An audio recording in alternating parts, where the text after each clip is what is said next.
ప్రకృతి విపత్తుల ప్రియదాత్రి మయన్మార్ సుస్థిర ప్రజాస్వామ్య పాలనకు నోచుకోలేకపోతున్న దురదృష్ట దేశమది. ఈ రెండు వాస్తవాలు మయన్మార్ ప్రజలు ప్రస్తుతం ఎదుర్కొంటున్న దుస్థితికి నిలువెత్తు దర్పణాలు. గత 100 ఏళ్లలో మయన్మార్ 14 భూకంపాలను చవిచూసింది. వాటిలో కొన్ని గత శుక్రవారం నాటి భూప్రళయం లాంటివే. మయన్మార్ భౌగోళిక ఉనికి, భూభౌతిక వ్యవస్థ ఆ దేశాన్ని తరచూ భూకంపాల తాకిడికి గురిచేస్తుంది.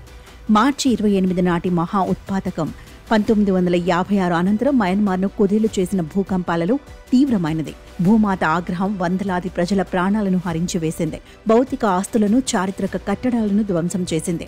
ఆధ్యాత్మిక సంస్కృతికి తీవ్ర విఘాతం కలిగించింది. భూకంప కేంద్రానికి చేరువలో ఉన్న మాండలి నగరంలో ప్రతి 2వ గృహము కూలిపోవడమో లేక తీవ్రంగా దెబ్బతినడమో జరిగింది. రిక్టర్ స్కేల్పై 7.7 పాయింట్ల తీవ్రతతో సంభవించిన ఈ భూకంపం పొరుగు దేశం థాయిలాండ్ రాజధాని బ్యాంకాక్ను కూడా కుదిపివేసింది.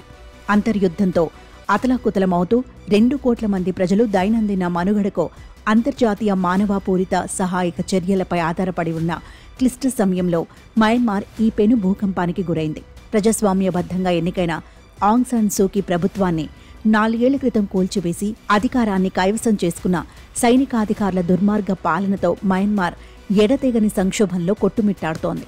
సైనిక పాలకులను సాయుధంగా వ్యతిరేకిస్తున్న ప్రజాస్వామ్య శక్తుల ఆధీనంలోని ప్రాంతాలను స్వాధీనం చేసుకునేందుకు సైనిక పాలకులు నిరంతర యుద్ధం చేస్తున్నారు.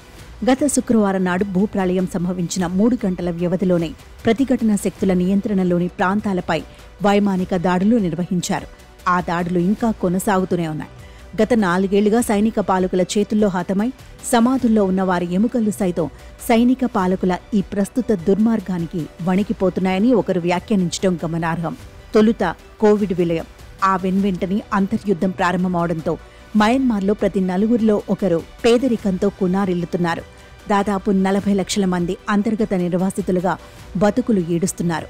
ఇటువంటి విపత్కర పరిస్థితిలో మయన్మార్ మరో భూప్రళయంతో మాటల్లో వర్ణించలేని దురవస్థల పాలైంది. 1948లో స్వాతంత్ర్యం పొందిన తర్వాత అత్యధిక కాలం అధికారంలో ఉన్న సైనిక పాలకులు బయటి ప్రపంచంతో సంబంధాలను నిరాకరించే విచిత్ర వ్యక్తులు.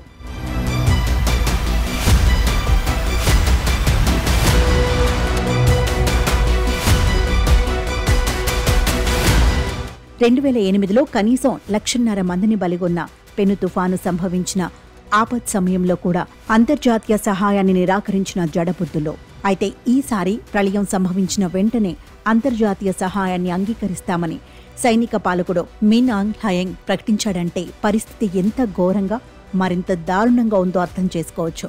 అమెరికా అధ్యక్షుడు డొనాల్డ్ ట్రంప్ ఆదేశాలతో మయన్మార్లో యుఎస్ ఎయిడ్ కార్యకలాపాలు నిలిచిపోవడంతో సహాయ కార్యక్రమాలకు తీవ్ర అంతరాయం కలుగుతోంది. మయన్మార్లో భూకంపం సంభవించిన రోజునే యుఎస్ ఎయిడ్ సంస్థలు, ఉద్యోగులు అందరినీ తొలగించనున్నట్టు, ప్రపంచవ్యాప్తంగా ఆ సహాయ సంస్థ కార్యకలాపాలను నిలిపివేయనున్నట్టు ట్రంప్ ప్రభుత్వం కాంగ్రెస్కు చెప్పింది. 2024లో యుఎస్ ఎయిడ్ మయన్మార్లో సహాయ సేవలకు $240 మిలియన్ ఖర్చు చేసింది. ఇది ఆ దురదృష్టకర దేశవాసులకు అందించిన మొత్తం మానవతాపూరిత సహాయంలో 3వ వంతుగా ఉంది. అయితే గత జనవరి 20న రెండోసారి అధ్యక్ష పదవి బాధ్యతలు చేపట్టిన తర్వాత మయన్మార్లో యుఎస్ ఎయిడ్ సహాయ కార్యక్రమాలు 18 నుంచి 3కు తగ్గిపోయాయి. కొన్ని దేశాల దిగుమతులపై సుంకాల విధింపును 1 రోజుల పాటు వాయిదా వేసిన ట్రంప్ ప్రభుత్వం మయన్మార్లోని మానవతా సంక్షోభం దృష్ట్యా కనీసం కొన్ని నెలల పాటైనా ఆ దేశంలో తమ సహాయక కార్యక్రమాలను పునరుద్ధరించి ఎందుకు కొనసాగించకూడదు? వాతావరణ మార్పు యుగంలో సంభవిస్తున్న ప్రాకృతిక విపత్తులు మన నైతిక వివేకానికి సవాళ్లు విసరడం లేదు. సమీప, సుదూర దేశాలలో ఎక్కడైనా ప్రాకృతిక విపత్తులు సంభవించినా అత్యవసర సహాయాన్ని అందించడంలో ముందుండే భారత్ ఇప్పుడు మయన్మార్ విషయంలోనూ అంతే జరూరుగా ప్రతిస్పందించింది. వసుదైవ కుటుంబం అన్న భారతీయ నాగరికత ఆదర్శాన్ని అవతలదాల్చిన న్యూఢిల్లీ ఆపరేషన్ బ్రహ్మ పేరిట భారీ ఎత్తున సహాయ కార్యకలాపాలకు పూనుకుంది. ఇప్పుడు మయన్మార్ కష్టాల్లోనూ అదే విధంగా వ్యవహరిస్తూ మరింత సమున్నత బాధ్యతను నిర్వర్తించాల్సిన బాధ్యత న్యూఢిల్లీపై ఉంది. మయన్మార్లో సుస్థిర ప్రజాస్వామ్య పాలన పునరుద్ధరణకు పూనుకోవడమే ఆ కర్తవ్యం. దూరాలు కరిగిపోయి వాస్తవ కాలాలు ఏకమైపోతున్న ప్రస్తుత యుగంలో ఆపత్ సమయాలలోనే కాకుండా సాధారణ రోజుల్లో సైతం ఇరుగు పొరుగు దేశాలలోని ప్రజల బాగోగుల విషయమై శ్రద్ధ చూపడం విశ్వగురువుగా ప్రభవించేందుకు ఆరాటపడుతున్న భారత్ విద్యుత్ ధర్మం కాదు.